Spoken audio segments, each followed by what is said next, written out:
what's it going to take for Mattel stock to get back on track? The toy makers had a tough year, and the last couple of days have been insane. Just yesterday, the stock jumped more than 15% after Reuters reported that Mattel had caught a takeover bid from private equity giant L. Catterton.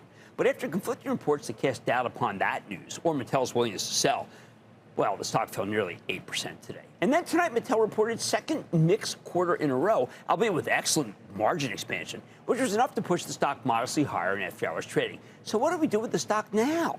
We went straight to the source to find out. Ynon Kreiz, she's the chairman and CEO of Mattel. Take a look. Mr. Kreiz, welcome back to Mad Money. Hello, Jim. Good to be here. Oh, terrific to see you. Now, Ynon, look, I don't know how these things start. This outfit, L. Catterton, it's mostly known for friendly bids. Somehow, according to my friend Brian Sozzi, Yahoo Finance, you say there's nothing going on whatsoever. But how does something like this start? Because here we are on earnings time. We don't want to hear about a takeover bid that may not have happened. Well, as you'd expect, Jim, we don't comment on speculation. What I can say is that we're very confident in Mattel's strategy and our ability to create long-term shareholder value as a standalone company. And turning into the quarter, you saw another good second quarter and first half of Mattel with significant gross margin expansion and improved profitability.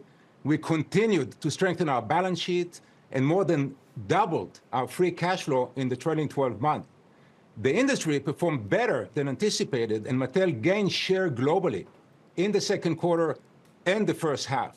So we are very well positioned for the second half and look forward to a good holiday season and are reiterating our full-year guidance. Let's talk about that good holiday season. We know that stores already have to start thinking about what they're going to take. How much stuff have you ordered, and are you ordering above what you did last year? Yeah, we do expect to grow our toy business in the second half. This year, we are prioritizing growth in profitability and strong cash generation to position Mattel for long-term growth. Following the good first half, we expect our toy business to grow in the second half with new product innovation, increased retailer support, more marketing and promotions, and new content. We expect to outpace the industry and gain market share this year and grow sales and earnings in 2025. Now, it may not be including Barbie, though. I looked at the doll numbers, and the doll numbers were a little disappointing versus some of the other things that you're doing. And yet the Barbie, honestly, the ones that you're issuing are some of the most exciting things. And, of course, we got the movie. So, I mean, I'm wondering is there some short-term peak in dolls, and it doesn't matter what you put out because the dolls seem more exciting, entertaining, and thoughtful than they've ever been. Absolutely. You're so right, Jim. Barbie is an incredible brand that never sits still. And the movie expanded the audience even more. Barbie was the #1 doll property globally and continued to gain share in the second quarter. This year, we're celebrating Barbie's 65th anniversary with multiple activations, a new brand campaign in the fall. We're launching new segments supported by more shelf space in the second half. We're launching a new offering for adult collectors and new kids' content on Netflix. And you know Barbie well, you follow the story. Barbie has consistently gained global share and continued to strengthen its position as the leader in the dolls category. So very few brands have the cultural relevance as Barbie, and we couldn't be more confident about this incredible franchise. Well, we know Barbie's done well since the movie, but I want to know what's next in media. I mean, you told me there could be a lot of good things down the pipe. I want to see something from Mattel in the movies. Yeah, movies is an important part of our entertainment strategy.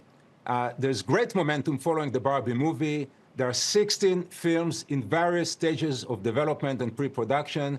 Just recently, we announced that Masters of the Universe will be released in theaters worldwide on June 5th, 2026, distributed by Amazon MGM.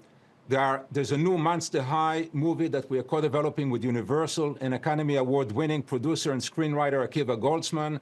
And Matchbox has a great director, Sam Hargraves, that directed Extraction, that we're very excited by. So there's a lot of activity. These are just the recent examples, but 16 movies in total currently being developed and ready for production. Now, I don't know about this Catterton outfit, but I do know one thing. When I met you multiple times, the one thing I always said to you is, look, could there be a moment where you have so much cash, you fix the balance sheet, you've got these great properties, And it makes it so you are actually vulnerable. Look, you're $722 million.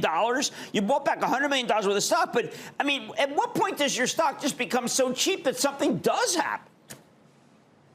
Well, we believe the stock price does not reflect the success we have had to date, and importantly, the future potential.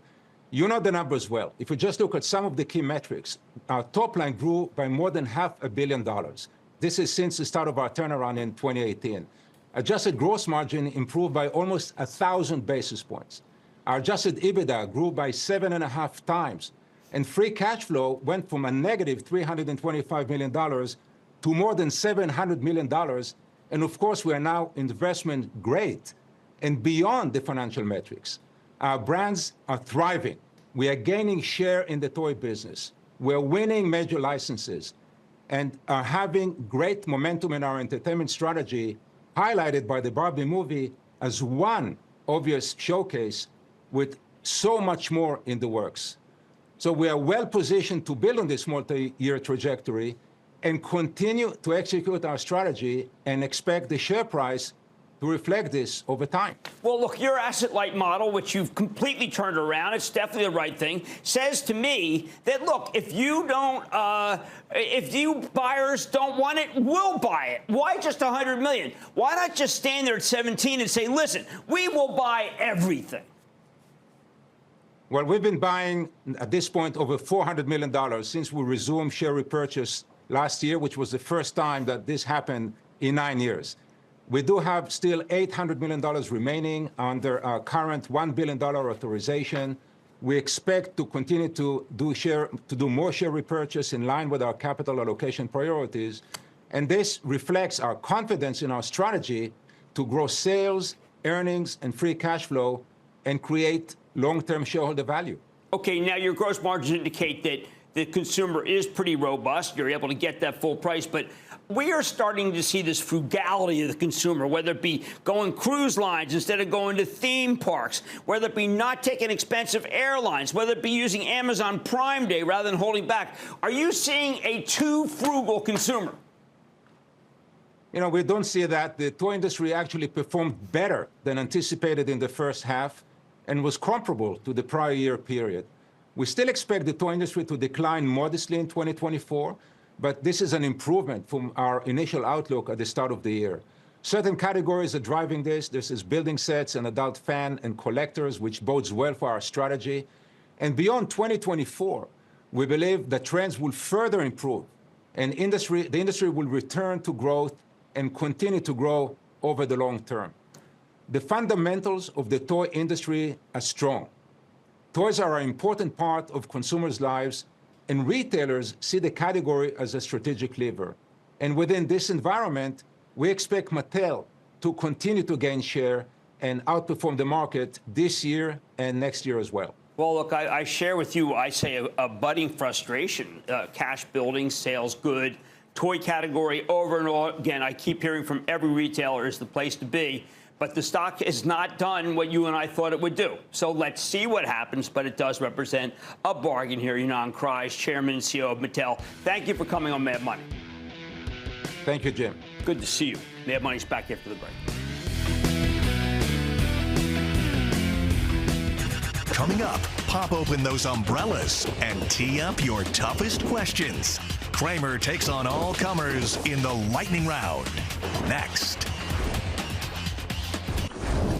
Don't miss a second of Mad Money. Follow @Jim Cramer on X. Have a question? Tweet Cramer. #MadMentions. Send Jim an email to madmoney@cnbc.com or give us a call at 1-800-743-CNBC. Miss something? Head to madmoney.cnbc.com.